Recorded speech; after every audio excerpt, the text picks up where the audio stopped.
I'm Grace, 29 years old, and the forgotten middle child in my family.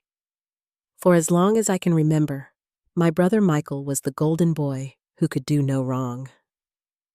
While my family spent years ignoring my existence and achievements, they're suddenly furious because I'm in the spotlight.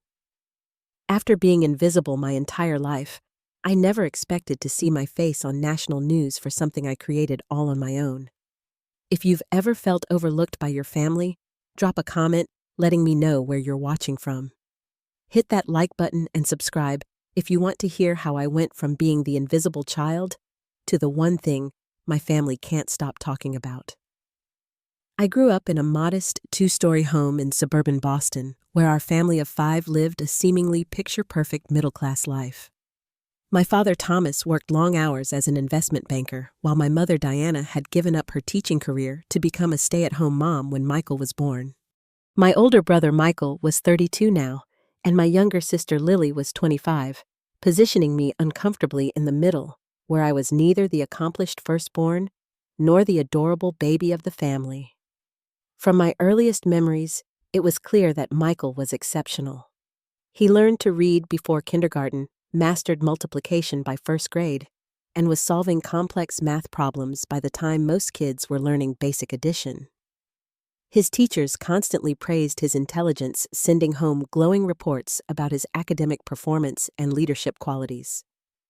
On top of his academic prowess, Michael was naturally athletic. He became the captain of both the soccer and baseball teams by middle school, bringing home trophies that my parents displayed prominently in our living room. I, on the other hand, was painfully average. I got B's and occasional A's, but never stood out academically.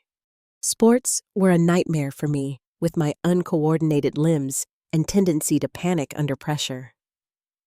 While I eventually found my place in the art room and computer lab, these weren't achievements that earned prime real estate in the family trophy case. The contrast in how our accomplishments were celebrated was stark. When Michael won his first regional science fair in 5th grade, my parents threw a party and invited the entire extended family. Grandparents, aunts, uncles, and cousins all came bearing gifts and congratulations. 3 weeks later, when I won 2nd place in the school art show, my mother simply said, "That's nice, honey," before returning to her phone call. The blue ribbon I proudly brought home ended up stuffed in a drawer rather than displayed like Michael's trophies. This pattern continued throughout our childhood. Michael's 16th birthday was marked with a brand new car sitting in the driveway complete with a giant red bow. My 16th birthday gift was a set of clothes my mother picked out without considering my preferences. When I unwrapped the packages containing pink blouses and floral skirts that didn't match my style at all, my disappointment must have shown on my face. "You should be grateful," my mother said. "These weren't cheap." The disparity in treatment wasn't limited to our parents. The extended family reinforced the dynamic at every holiday and family gathering. My grandmother had specific heirlooms set aside for Michael, her late husband's watch antique cufflinks, and a valuable coin collection. For my 18th birthday, she gave me a generic gift card with the wrong name written on the envelope. She had written Grace or Gina, as if she wasn't quite sure which one I was. My aunt and uncle would fawn over Michael at family gatherings, asking detailed questions about his latest achievements and future plans. When they turned to me, the conversation rarely went beyond, "How's school?" followed by vacant nods at my responses before they turned back to Michael, or moved on to dote on Lily. As the years passed, I developed coping mechanisms to deal with my invisibility. I retreated into books, finding comfort in fictional worlds where overlooked characters often became heroes. I discovered coding in middle school and found I had a natural talent for it. The logic and structure of programming made sense to me in a way that human relationships often didn't. I spent hours teaching myself different languages, starting with basic HTML and advancing to more complex systems by high school. No one in my family noticed or asked about these pursuits.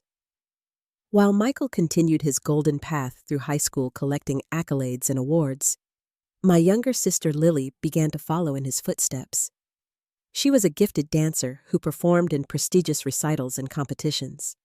Soon, our living room featured both Michael's trophies and Lily's dance medals, with nothing of mine to be seen. Family photos told the story of my gradual erasure. In earlier pictures, I stood awkwardly between my siblings, often slightly out of focus or caught mid-blink. As the years progressed, I appeared in fewer and fewer images. My parents would inadvertently schedule photo sessions during my debate club meetings or art classes, then express mild surprise when I reminded them I couldn't be there. "Oh, well, we already booked the photographer," my mother would say with a dismissive wave. "We'll catch you next time." Next time never seemed to come. By the time I was preparing to leave for college, I could walk through our home and barely find evidence that I lived there. Michael's room was a shrine to his accomplishments. Lily's room was decorated with her dance ribbons and performance photos. My room was plain and impersonal, like a guest room that happened to contain my belongings. On the rare occasions when I tried to assert my presence, the results were discouraging. During one dinner when I was 16, I interrupted Michael's 20-minute monologue about his baseball scholarship prospects to mention that I had created a website for a local business and earned my first paycheck as a web developer. My father looked up briefly and said, "That's nice. Don't interrupt your brother," before turning back to Michael with encouraging questions about which colleges were recruiting him. That night, I cried silently in my room, wondering what it would take to be seen in my own family. The answer I would eventually discover was becoming so successful that they couldn't possibly ignore me anymore. But that realization was still years away. My college decision process was straightforward, though not by choice. While my parents had established a substantial college fund for Michael to attend an Ivy League university and were building one for Lily's future dance education, they informed me that I would need to be practical about my options. "We've looked at the finances, and with Michael at Harvard and Lily's dance academy expenses, we think a state school would be more appropriate for you," my father explained during my junior year of high school. "You've always been independent anyway." Independent wasn't the word I would have chosen. Neglected felt more accurate. But I applied to the state university and received a partial academic scholarship that, combined with student loans, made it affordable without much parental contribution. Moving into my dorm room was a revelation. For the first time, I had a space that was entirely mine, shared only with a roommate who knew nothing about Michael or Lily or my status as the forgotten middle child. Sarah was a biology major from the western part of the state with a loud laugh and an impressive collection of vintage band t-shirts. On our first night, she asked me questions about my interests and actually listened to the answers. The experience was so novel that I found myself getting emotional. "Are you okay?" she asked, noticing my watery eyes. "Yeah," I said. "It's just nice to be heard." That first semester of college felt like learning to breathe after years of being underwater. I enrolled in an introductory computer science course and found myself thoroughly engaged. The professor, Dr. Jenkins, was the first educator who seemed to notice my potential. After I aced the midterm, he called me into his office. "You have a natural aptitude for programming, Grace," he said, looking over my exam. "Have you considered majoring in computer science?" No one had ever suggested I had a natural aptitude for anything before. The simple recognition of my abilities was intoxicating. I switched my major from undecided to computer science the next day. While I was discovering my passion and building new friendships, Michael was continuing his golden path at Harvard. He pledged to an exclusive fraternity, landed leadership positions in prestigious student organizations, and secured internships arranged through my father's connections. During phone calls home, my parents would spend 20 minutes updating me on Michael's latest achievements before asking a cursory, "How are your classes going?" They rarely waited for a complete answer before changing the subject. My first Christmas break home from college was particularly painful. The dinner conversation revolved entirely around Michael's prestigious internship at a financial firm in New York City. My parents invited several family friends specifically to hear Michael talk about his experience. During a brief lull in the conversation, I mentioned that I had been cast as the lead in a university production of The Glass Menagerie. "That's nice, dear," my mother said absently before turning back to Michael. "Now tell everyone about that vice president you met at the holiday party." As Michael launched into another story about his brushes with corporate royalty, I pushed my food around my plate and made a decision. I would stay at college during shorter breaks, coming home only when absolutely necessary. I immersed myself in campus life, taking extra courses during winter and summer sessions. I joined the computer science club and spent countless hours in the lab working on coding projects. My GPA climbed to a 3.9, and I began tutoring other students. Dr. Jenkins became a mentor, encouraging me to pursue my ideas and develop my skills beyond the standard curriculum. During my senior year, I developed an algorithm for data security as part of my honors thesis. It was a unique approach that combined several existing protocols into a more efficient system. Dr. Jenkins was impressed enough to suggest I consider graduate school. "This is innovative work, Grace," he said during one of our meetings. "You could really make a mark in this field." I was thrilled by his praise and excited to share my achievement with my family at graduation. After years of feeling invisible, I finally had something substantial to show them. Maybe now they would see my value. The week before graduation, I called home to confirm my parents' arrival time. "About that," my mother said, her voice taking on the apologetic tone I knew too well. "Michael has a final interview with Goldman Sachs in New York that weekend. It's a tremendous opportunity, and we need to be there to help him prepare and celebrate afterward." The familiar pain of disappointment settled in my chest. "Mom, this is my college graduation." "I know, sweetheart, and we're so proud of you. But this interview could determine Michael's entire career. You understand, don't you? You've always been so independent and practical." There it was again. Independent and practical. Code words for, we don't need to show up for you because you'll be fine without us. On graduation day, the auditorium was filled with proud families cheering for their graduates. My row of seats reserved for family remained empty, except for Sarah, who had stayed an extra day specifically to support me, and Dr. Jenkins, who sought me out after the ceremony to shake my hand and introduce me to his wife. "This young woman is going places," he told her. "Remember her name." As I hugged Sarah goodbye and thanked Dr. Jenkins for his mentorship, I made another decision. It was time to create real distance between myself and my family. I accepted a junior developer position at a mid-sized tech company in Seattle, as far from Boston as I could reasonably go without leaving the continental United States. I didn't tell my parents about my decision until I had signed the lease on my small apartment and booked my one-way flight. Their reaction was predictably muted. "Seattle? That's so far," my mother said. "Well, I suppose you've always done things your own way." What she meant was that I'd always had to figure things out on my own because no one was paying attention. This time, at least, it was by choice. My early career in Seattle unfolded much like my family life had, with me working twice as hard as everyone else for half the recognition.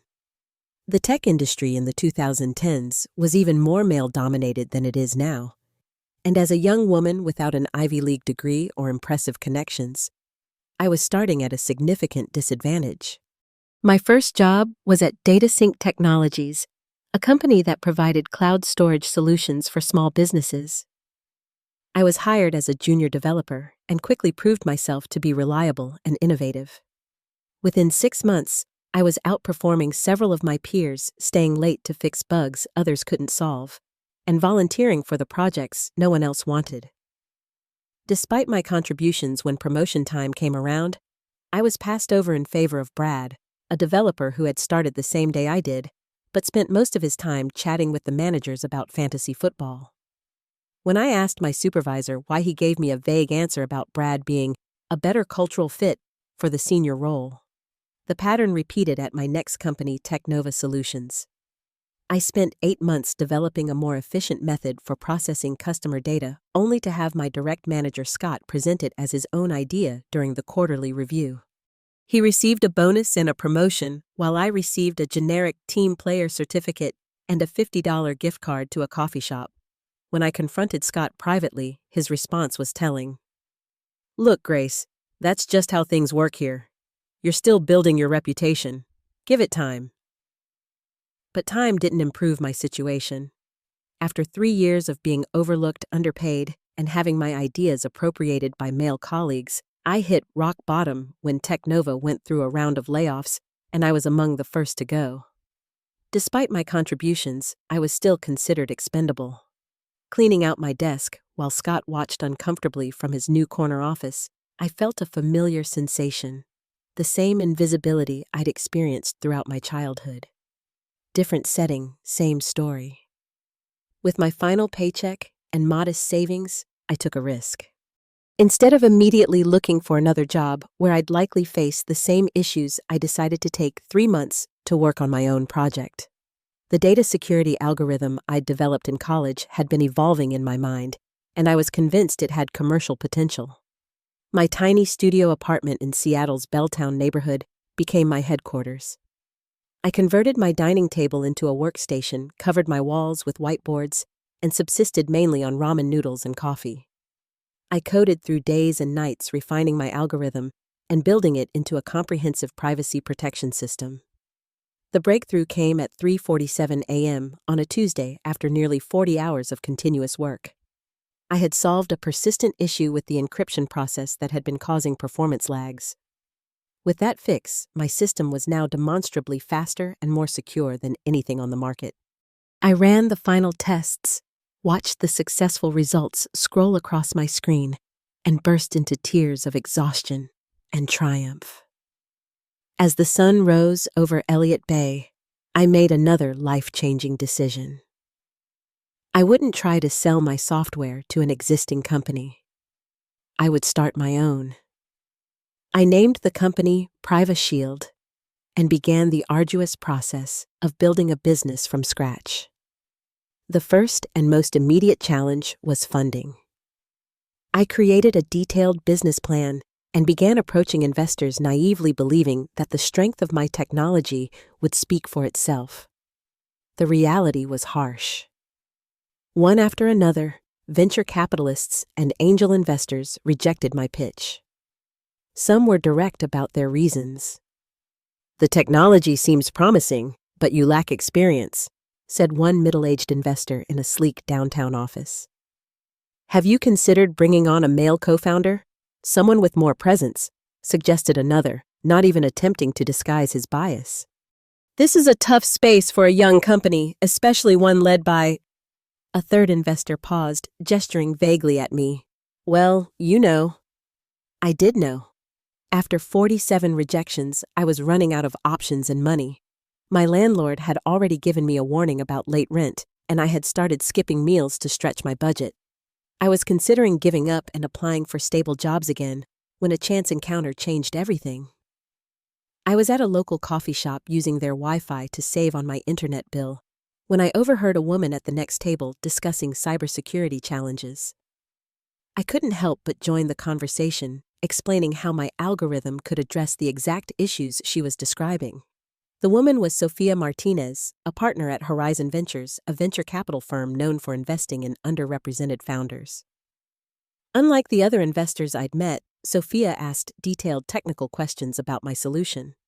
She understood the complexity of what I had built and recognized its potential immediately. "Send me your deck," she said, handing me her card. "And come to my office tomorrow. I want to hear more."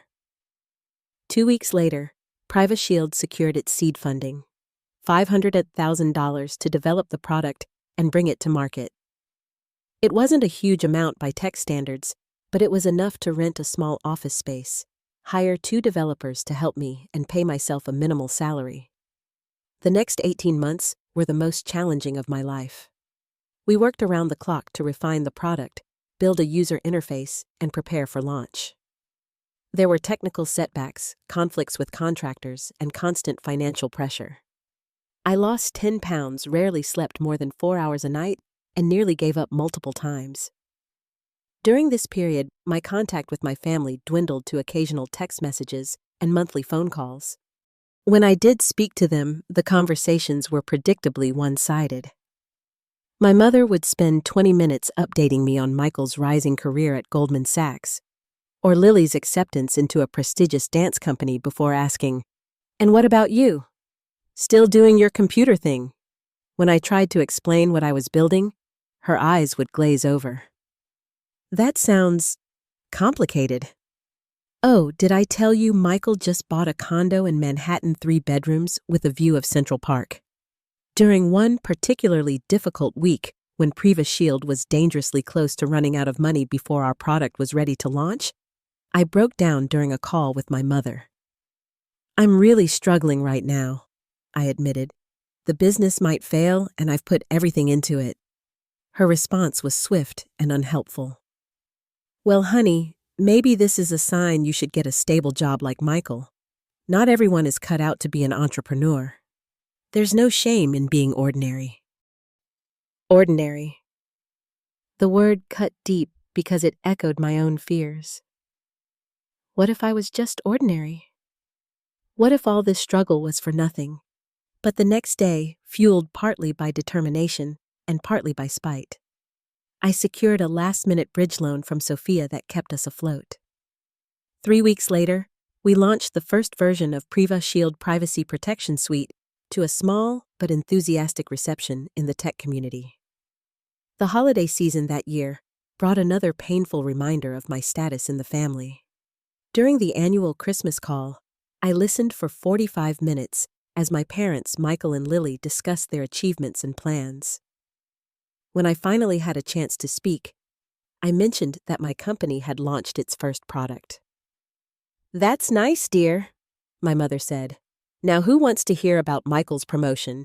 He's the youngest vice president in his division's history."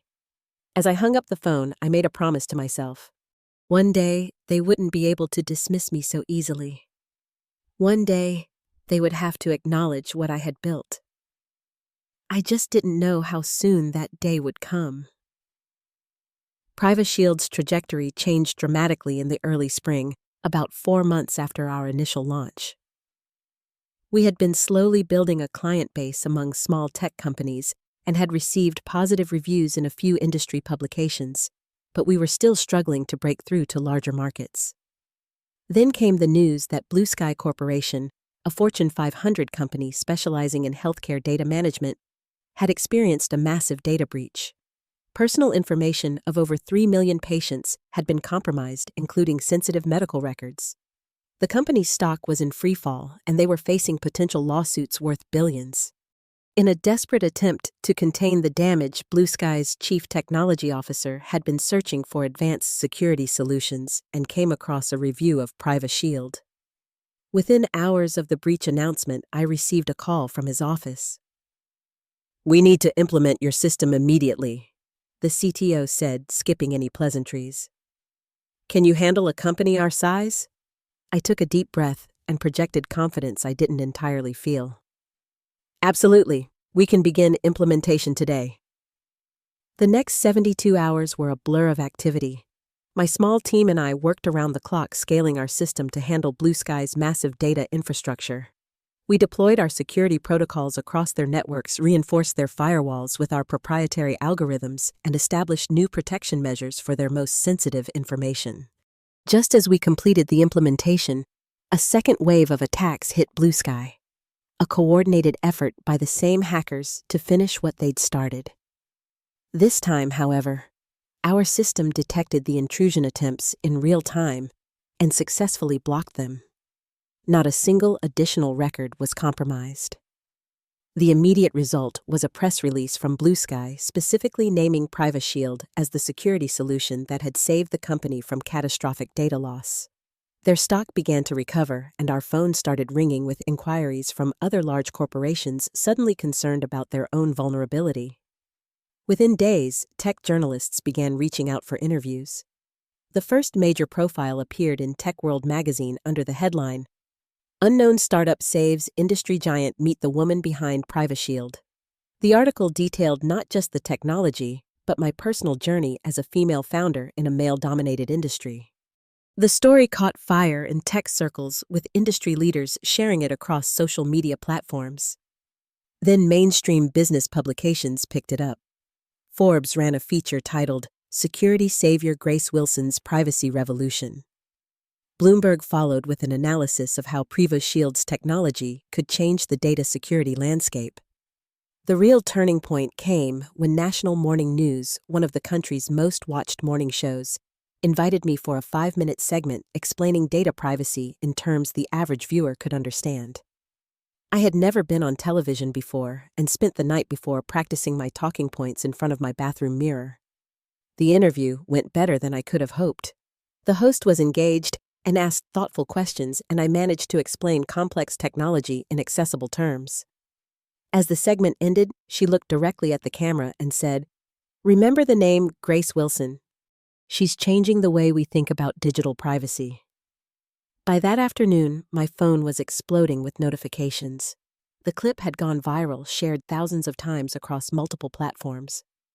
My email inbox filled with interview requests from other shows, podcasts, and publications. PrivaShield's website crashed temporarily from the sudden traffic surge.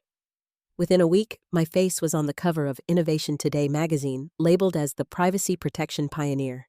The accompanying article named me Innovator of the Year and detailed how my technology was revolutionizing cybersecurity.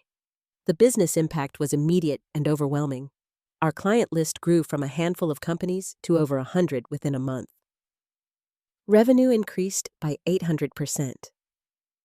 Major tech companies began approaching us with acquisition offers, starting in the tens of millions and quickly escalating. I turned them all down. After years of being overlooked and underestimated, I wasn't about to hand over my creation to someone else.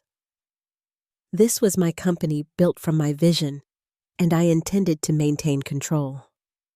We moved from our tiny office to a full floor in a downtown Seattle high-rise.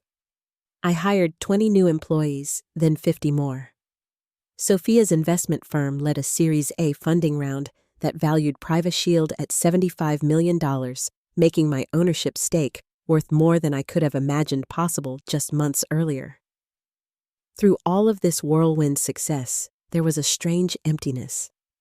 The achievement that should have been the most satisfying of my life was missing something crucial: the validation and support of my family.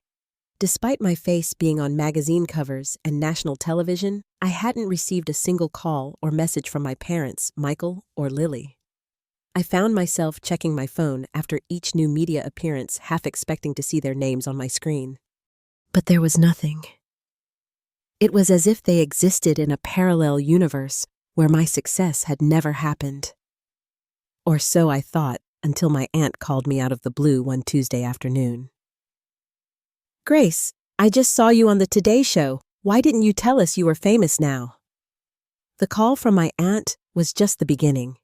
Within days, my phone was suddenly flooded with messages from relatives I hadn't heard from in years. Second cousins I'd met once at a family reunion were sending friend requests on social media.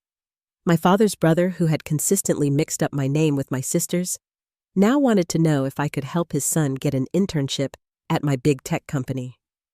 The most surprising contact came from Michael. After years of brief, distracted conversations where he barely acknowledged my existence, he sent a text that read, "Hey sis, saw you on TV. Pretty cool stuff. We should catch up soon. Also, do you have any connections at Apple or Google been thinking about making a career change?" No congratulations. No acknowledgement of what I had accomplished. Just a thinly veiled attempt to leverage my newfound connections for his own benefit.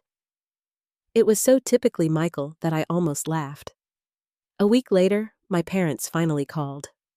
My mother's voice was overly bright, as if we'd been in close contact all along. "Gracie, we are just so proud of you. Everyone at the country club is talking about our brilliant daughter. Why didn't you tell us about all this exciting news?" I gripped my phone tightly. I tried, Mom, many times. You always change the subject back to Michael or Lily. Oh, surely that's not true, she said with a dismissive laugh. We've always supported all our children equally. The audacity of this revisionist history made my head spin. Before I could formulate a response, she continued. Anyway, we're having a little family gathering next weekend and we'd love for you to come. Everyone's dying to see you. Your father's already told all his golf buddies that his daughter is the one they've been seeing in the business news. I should have declined immediately. I had more than enough excuses. Priva Shield was growing exponentially. I had back-to-back interviews scheduled, and Seattle to Boston was a long trip for a weekend. But some small, stubborn part of me wanted to see this. Wanted to witness firsthand how my family would reconcile their years of neglect with my undeniable success. I'll check my calendar, I said, already knowing I would go. Not for them, but for me. For closure. I arrived at my parents' house the following Saturday afternoon. The first sign that this wasn't going to be an ordinary family gathering was the balloon arch in the front yard spelling out, "Congratulations, Grace," in giant silver letters. The second sign was the number of cars parked along the street. Far more than our immediate family could account for. My mother flung open the door before I could knock, enveloping me in a perfumed embrace. "There's our genius!" she exclaimed loud enough for everyone inside to hear. She was wearing a new dress and had clearly just had her hair done. As she pulled me into the house, I was greeted by a scene that could only be described as surreal. The living room was filled with extended family neighbors and my parents' friends, many of whom I barely recognized. A large banner hung across the fireplace reading, "We always knew you'd make it." On the entry table, where family photos had always featured Michael's achievements, there was now a display of magazine covers and printouts of articles about me and Priva Shield. Someone had even created a poster-sized reproduction of the Innovation Today cover with my face on it. "Everyone's been so excited to see you," my mother gushed, parading me through the room like a prize-winning show dog. "Dr. Levinson from down the street brought his whole family just to meet you." As I shook hands and fielded questions about cybersecurity from people who clearly didn't understand the first thing about it, I caught sight of Michael in the corner. He was watching the proceedings with a tight smile that didn't reach his eyes. For the first time in our lives, he wasn't the center of attention at a family gathering, and he clearly didn't know how to process that. My father approached, clapping me on the shoulder. "There's my girl, the tech wizard." He turned to his friends. "Did I ever tell you guys about how I bought Grace her first computer? Always knew she had a knack for these things. That analytical mind. She gets that from me, you know." I stared at him momentarily speechless. The computer he was referring to was an outdated laptop I had received for Christmas one year, only after Michael had been given a state-of-the-art gaming system and Lily a new tablet. It had been presented to me with the comment, "It's refurbished, but it should be fine for your schoolwork." As for my analytical mind, my father had shown so little interest in my academic pursuits that he hadn't even attended my high school graduation. Yet here he was claiming credit for my success as if he'd personally mentored me. Throughout the afternoon, I observed my family rewriting history in real time.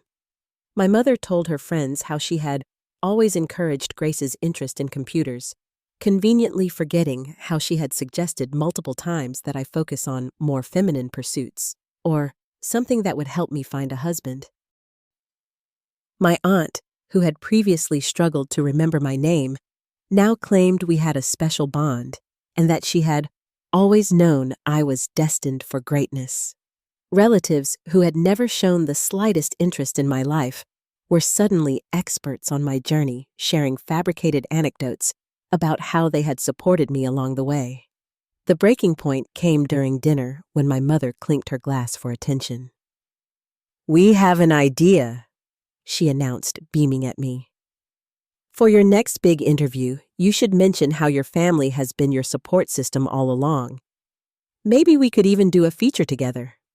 The family behind the tech genius or something like that. Wouldn't that be wonderful? The table fell silent as everyone waited for my response. I looked around at the expectant faces at the people who had ignored me for decades and were now trying to insert themselves into my narrative, and something inside me finally snapped.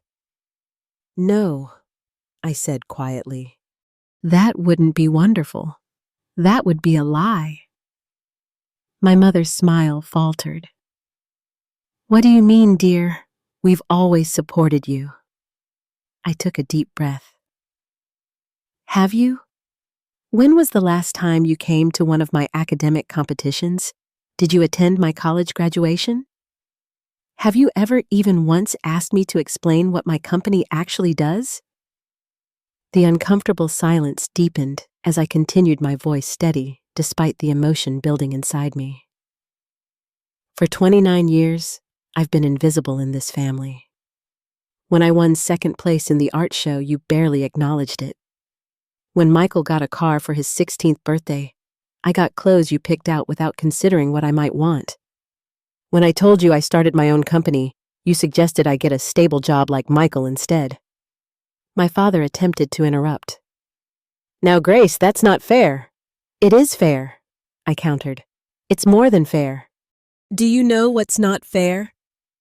Having parents who missed my college graduation for Michael's job interview. Having a brother who never once showed interest in my life until he thought I could help his career. Having a family that only acknowledges my existence when there's something in it for them. I gestured to the magazine covers and articles displayed around the room. I did all of this without you. Not because of you, but despite you. I built my company while eating ramen noodles and working 18-hour days because not a single person in this family believed in me enough to offer support. Michael scoffed from across the table. "You're being dramatic. We've all had our challenges." I turned to him. "Your challenges came with cheerleaders and safety nets. Mine came with silence and empty chairs where my family should have been." My mother's eyes had filled with tears. "We love all our children equally," she insisted. "Love isn't just a feeling, Mom. It's actions. It's showing up. It's paying attention. And by that definition, I'm not sure you do love us equally." I stood up, suddenly exhausted by the charade. "I didn't come here for a fake celebration or to help you pretend you've been part of my success story. I came because I thought maybe, just maybe, you'd acknowledge the truth of our family dynamic and we could start fresh. But I can see now that's not going to happen." As I moved toward the door, my father's voice stopped me. "So, that's it? You've had a little success, and now you're too good for your family? That's pretty ungrateful, Grace." I turned back to face him. "This isn't about gratitude. What exactly should I be grateful for? The years of being overlooked, the constant comparisons to Michael and Lily, the absence of support when I needed it most." My mother was openly crying now. "You're breaking this family apart," she sobbed. "No, Mom. This family was broken long before today. I'm just finally acknowledging it." With that, I walked out the door, leaving behind the false celebration and the family that had only noticed me when I became impossible to ignore. As I drove away, I felt something unexpected. Not anger or sadness, but a profound sense of freedom. For the first time in my life, I had spoken my truth to my family, and regardless of how they received it, I knew I could move forward without the weight of unmet expectations and unacknowledged pain. It was time to build a life filled with people who saw me clearly. Not just in success, but in all the moments that came before it. Returning to Seattle after the confrontation with my family felt like shedding a skin I'd outgrown. The weight of seeking approval from people who had never truly seen me had been lifted, and in its place was a clarity I hadn't experienced before. I threw myself into growing Priva Shield, with renewed purpose and a stronger sense of identity. The company was expanding rapidly, and I made deliberate choices about the culture we were building. Unlike the environments where I had been overlooked and undervalued, PrivaShield would be a place where every contribution was recognized and every voice heard.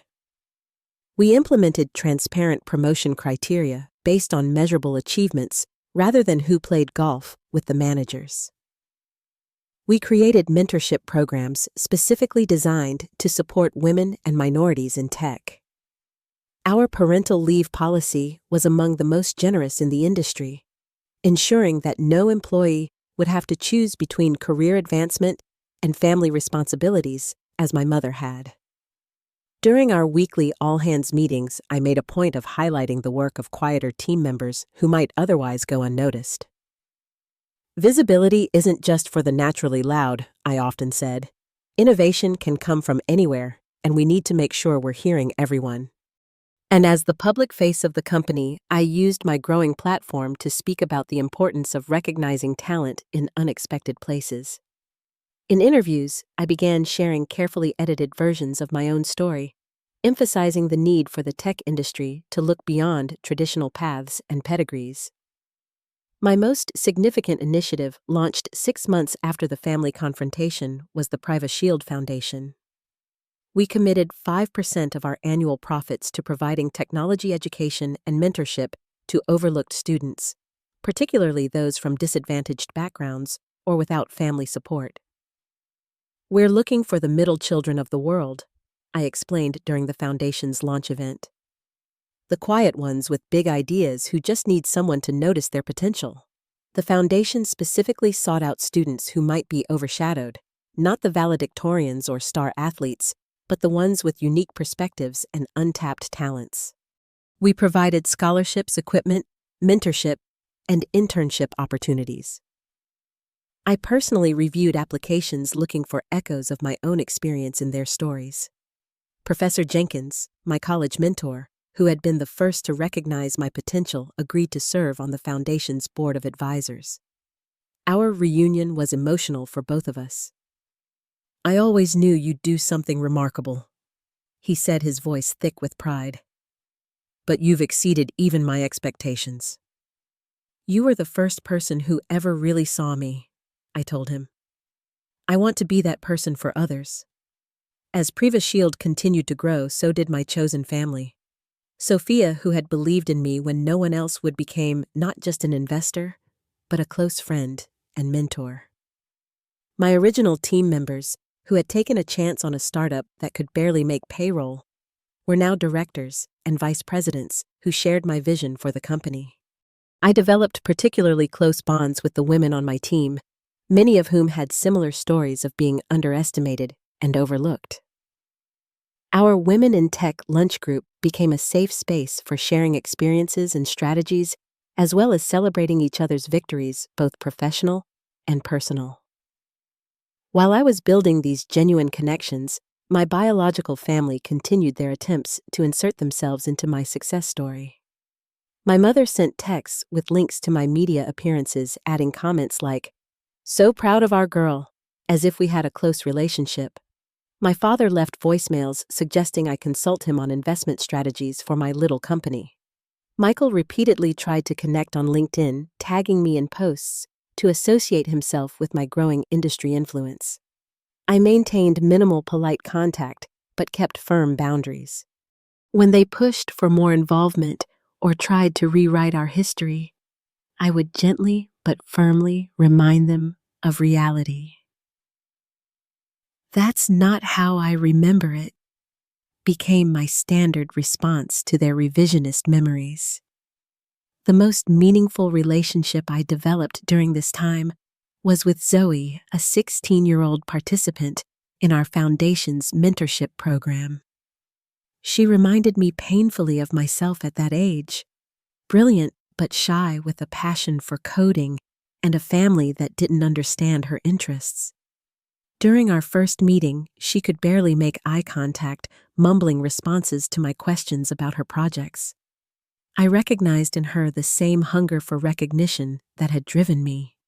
Over the next months, I watched her confidence grow as she received the encouragement and validation I had craved at her age. When she won first place at a regional coding competition, I was in the audience cheering louder than anyone. The look of surprised joy on her face when she saw me there was worth more than any magazine cover or TV appearance. "You came," she said afterward, clutching her trophy. "Of course I did," I replied. "This is important." It was a simple exchange, but in that moment, I realized I had broken the cycle. By showing up for Zoe in the way no one had shown up for me, I was healing my own past wounds while helping her avoid similar ones. As my professional profile continued to rise, I inevitably began receiving personal attention as well. Dating had never been a priority during the early intense days of building PrivaShield. But as the company stabilized, I found myself open to new possibilities. I met David at a cybersecurity conference where we were both speaking. He was the lead security architect for a major cloud services provider with a quiet confidence and a dry sense of humor that put me at ease immediately. Unlike the aggressive tech bros who often dominated these events, David listened more than he spoke and asked thoughtful questions that showed genuine interest. Our relationship developed slowly and naturally. David understood the demands of my position and never made me feel guilty about my work schedule or travel requirements. He celebrated my successes without trying to compete with or take credit for them. Most importantly, he saw me completely, not just the successful CEO, but also the woman who still sometimes felt like the overlooked middle child. "You know what I admire most about you," he said one night as we walked along Seattle's waterfront. "It's not the company you've built or the technology you've created, impressive as those are. It's how you've taken your own pain and turned it into a mission to see and support others. That's rare." With David by my side at industry events and foundation galas, the contrast with my family dynamics became even more apparent. He would notice when I hadn't spoken in a while and create openings for me to share my thoughts. He remembered details about my preferences and priorities without being reminded. He showed up consistently and intentionally in all the ways my family never had. The irony wasn't lost on me that while my biological family was now desperate to claim connection to me, I had built a chosen family of friends, colleagues, mentees, and a partner who truly valued me for who I was, not what I had achieved. The support system I had always longed for hadn't come from where I expected, but it was stronger and more authentic than anything I could have imagined. 3 years after my confrontation with my family, PrivaShield had grown beyond my wildest expectations. We now employed over 500 people across offices in Seattle, San Francisco, and Boston. Our privacy protection software was the industry standard used by companies in 57 countries. The business was valued at over $200 million with steady growth that defied the volatility typical of tech startups. My own life had stabilized into a rhythm that balanced professional demands with personal fulfillment. David and I had married in a small ceremony attended by our closest friends with Professor Jenkins, giving a speech that moved everyone to tears.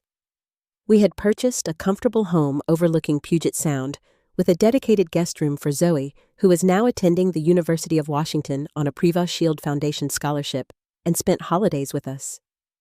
My relationship with my biological family had evolved into a careful dance of limited contact on my terms.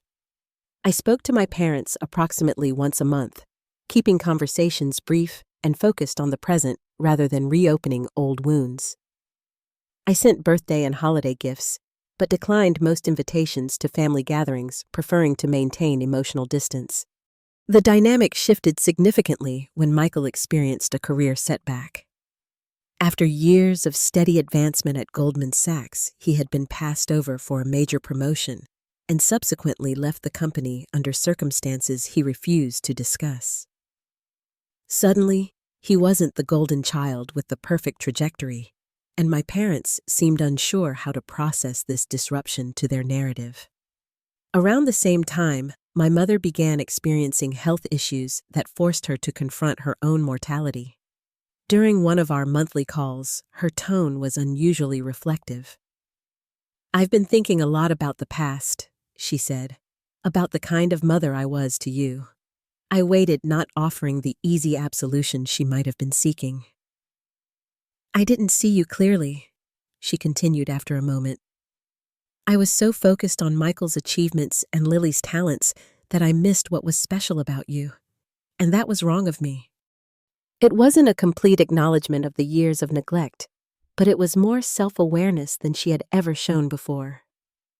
I recognized the effort it took for her to admit even this much. "Thank you for saying that," I replied simply. My father, too, made halting attempts at reconciliation, though his pride made it difficult for him to directly admit fault. Instead, he would send articles about women in technology, with notes saying, "Reminded me of you," or ask genuine questions about PrivaShield's latest innovations. Small gestures, but significant, coming from a man who had barely acknowledged my interests for most of my life. The most surprising development came from Michael. After his career disappointment, he seemed to undergo a genuine reassessment of his priorities and behavior. During a rare in-person meeting when I was in Boston for a conference, he approached me with an uncharacteristic humility. "I've been a terrible brother," he said bluntly. "I took all the attention for granted and never noticed what that meant for you. I'm sorry, Grace. Truly sorry." His apology touched me more than I had expected. "Thank you for saying that," I said, echoing my response to our mother. "It means a lot." "I'd like us to have a real relationship," he continued. "Not because of your success or what you could do for me, but because you're my sister, and I've missed knowing who you really are." We began rebuilding our relationship with cautious text exchanges that gradually evolved into regular video calls. I learned that beneath the golden boy facade, Michael had his own insecurities and struggles. The constant pressure to be exceptional had taken its toll, leaving him with anxiety issues and an identity so tied to achievement that his recent setback had triggered a profound personal crisis. I couldn't help but see the irony. While I had spent years envying his position as the favorite, he had been trapped in a role that allowed no room for failure or authenticity. Neither of us had been seen clearly by our parents, just in different ways. Throughout this period of careful family reconciliation, I remained committed to breaking cycles rather than perpetuating them. The PrivaShield Foundation expanded its reach, now supporting over 200 students annually. I made time for regular mentorship sessions despite my packed schedule, remembering how Professor Jenkins had done the same for me. When David and I decided to start our own family, we had explicit conversations about how we would approach parenting. Every child deserves to be seen for who they actually are, not who we wish them to be, I told him as we discussed our hopes for the future. No favorites, no golden children, no invisible ones. David, who had grown up with his own family challenges, agreed completely. "We celebrate each child's unique path, whatever that looks like," he said, "and we show up for everything big or small." My personal journey became part of a larger conversation when I was featured in a documentary called "Against the Odds: Entrepreneurs Who Defied Expectations." The filmmaker wanted to explore how personal challenges had shaped my approach to business and leadership. After some consideration, I agreed to discuss my family background on camera, not to publicly shame my parents, but to reach others who might be experiencing similar dynamics. "Being overlooked can break you, or it can forge you," I said during the interview. For me, it created a determination to see others clearly and to build environments where everyone has the chance to be valued. The pain became purpose. The documentary resonated deeply, particularly with viewers who had experienced their own versions of family favoritism or neglect. I received thousands of messages from people sharing their stories and thanking me for giving voice to an experience that often went unacknowledged. This public discussion of emotional neglect led to speaking invitations from psychology conferences and parenting organizations. I developed a talk called The Invisible Child Syndrome that addressed the subtle ways family dynamics can damage children's sense of self-worth and offered strategies for more equitable parenting. As my platform grew, I was careful to emphasize that my story wasn't about revenge or vindication. Success isn't about proving your worth to people who couldn't see it, I would tell audiences. It's about creating a life and work that aligns with your own values regardless of external validation. This perspective helped me maintain equilibrium when dealing with my family. I no longer needed their approval or recognition, which paradoxically made our limited interactions healthier. I could appreciate the small steps they were taking toward greater awareness without expecting perfect understanding or complete transformation. 3 years after our confrontation, my parents attended a Priva Shield Foundation gala in Boston. It was the first time they had participated in any event related to my work. Watching them interact somewhat awkwardly with my colleagues and mentees, I felt a complex mixture of emotions: lingering hurt, cautious hope, and a profound gratitude for the journey that had brought me to this point. At the end of the evening, my mother hugged me goodbye. "I'm proud of you," she said. "Not because of all this," she gestured around the elegant venue, "but because of who you are. You're extraordinary, Grace. I'm sorry it took me so long to see that." It wasn't a perfect resolution, and our relationship would always bear the scars of the past. But in that moment, I allowed myself to accept her words for what they were. Not a magical healing of old wounds, but a sincere acknowledgement of the present truth. The girl who had once been invisible was now seen not just by the world, but finally, in her own way, by the people who should have seen her all along. The ultimate lesson wasn't that success is the best revenge, though there was certainly truth in that. It was that breaking cycles matters more than settling scores, and that building a life based on your own values is the truest form of freedom. Have you ever had to create your own path when nobody believed in you? Share your story in the comments below. I'd love to hear how you overcame being underestimated or overlooked. If this video resonated with you, please hit that like button and subscribe to hear more stories of resilience and transformation. And consider sharing this with someone who might need a reminder that their worth isn't determined by family validation. Thank you for listening to my journey, and remember, sometimes the people who are meant to see your light are waiting just around the corner, not at the beginning of your story.